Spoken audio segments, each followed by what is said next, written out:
Elite Facts presents 10 facts you may not know about Guardians of the Galaxy.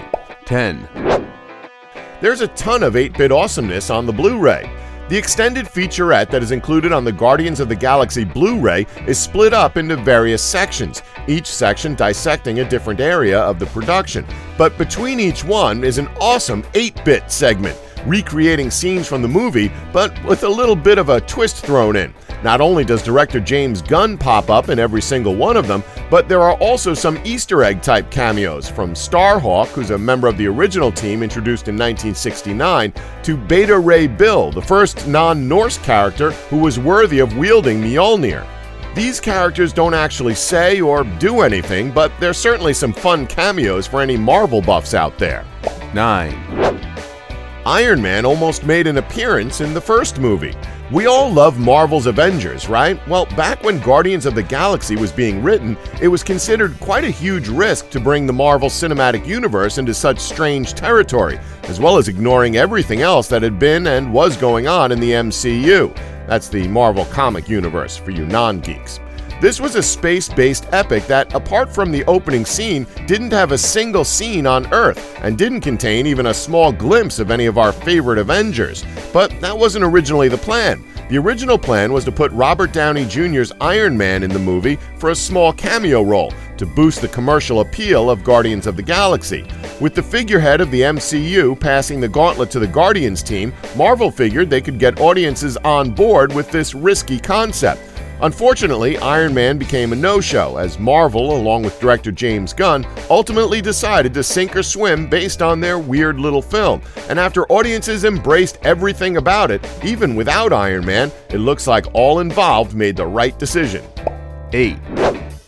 In the movie, Rocket Raccoon was greatly inspired by a real raccoon named Oreo. In order to help properly capture what the big screen version of Rocket Raccoon would look like, director James Gunn had a real raccoon named Oreo brought to the set. Not only did the little guy prove to be a very helpful guest for the production, it's also mentioned in the Blu-ray bonus features that Oreo was the basis for a lot of what Rocket is. Director James Gunn was a big fan of Oreo. He even wound up bringing him to the Guardians of the Galaxy movie premiere in Los Angeles. Needless to say, it was definitely the most exciting day in Oreo's life. 7. Rocket Raccoon originally had a Cockney accent. So why wasn't Rocket given a Cockney accent for the big screen? Well, when actor Bradley Cooper signed on to voice Rocket Raccoon, no one knew exactly what he'd bring to the character. His accent was a point of interest, as speculation ran wild on how he would possibly be able to voice a character that's known in the comic series as having a Cockney accent. Though Cooper admitted that he wasn't very familiar with the character or the comic itself when he signed on for the role, he did reveal that there was discussion about whether or not he would bring the British twang into the film or adapt Rocket to his own abilities. It seems Cooper went for a bit of New York City vibe while also falling back on his own natural accent. It's fun to watch the film and speculate about where exactly Bradley Cooper's Rocket may have come from. While we don't know much about Rocket's background, here's hoping we get a little more info in Guardians of the Galaxy Volume 2, like why Rocket talks the way he does, and whether or not he's spent time in London or New York during his lifetime. 6.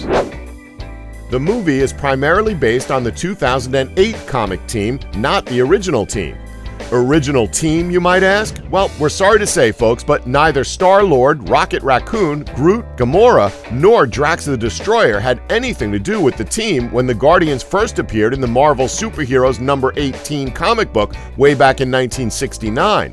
The original lineup consisted of a 20th century astronaut aptly named Vance Astro, a crystalline alien named Martinex, a human living on Jupiter with the name Charlie 27, and a blue alien named Yondu. Yondu is the only original member that appears in the movie, played by Michael Rooker as a sort of mentor to Star-Lord.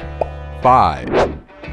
Rocket Raccoon's first job was in an insane asylum.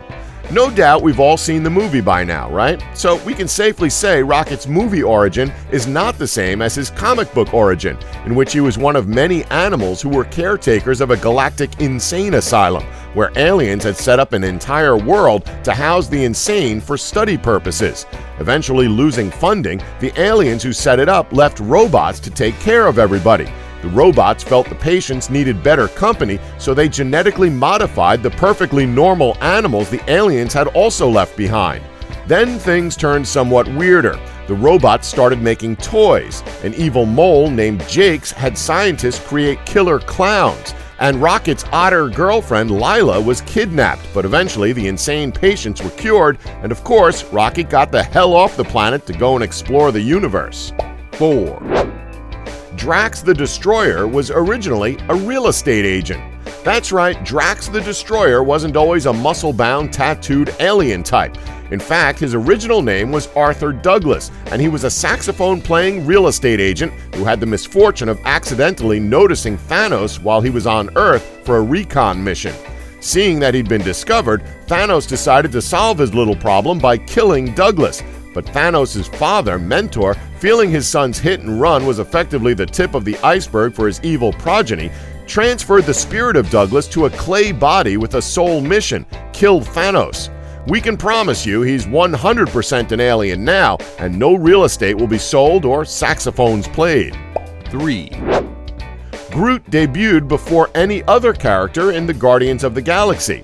Proving that trees really do last a long time, Groot goes all the way back to November 1960, making his debut in Tales to Astonish number 13. The creation of Stan Lee, Jack Kirby, and Dick Ayers, Groot was shown on the front cover of the issue as a slightly more aggressive and talkative character at the time, utilizing more of a vocabulary than just his well-known "I am Groot" phrase repeated over and over.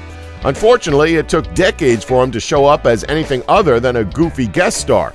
Not coincidentally, Groot's makeover took place at a very similar time to Star-Lord's, thanks to Marvel's epic crossover storyline Annihilation Conquest, which focused on Marvel's comic heroes defending the universe. 2. Groot once spoke more than 3 words. Yes, as we mentioned in the previous entry, the Groot we all know and love used to have more than just the "I am Groot" one-sentence vocabulary, and what he originally spoke usually involved threats against the human race. Groot was one of those aliens that would stop by Earth in the 1960s just to mess with it. He first arrived on Earth yelling that he was the monarch of Planet X and that he was here to take the town back with him to his home planet to study and experiment on. He turned a nearby forest into his personal army with the intention to use them to lift the town into space. Thankfully, a human scientist named Dr. Leslie Evans created a pile of specially bred termites to drop on him, and that was all she wrote. 1. It took the Guardians 21 years to get their own comic. Despite first showing up in 1969, the first official Guardians of the Galaxy comic book wasn't actually published until 21 years later, in 1990. It ran for a solid 62 issues before being canceled. The second Guardians of the Galaxy comic series, which involved a lineup much closer to that of the movie and operating in the 21st century rather than the far future, debuted in 2008.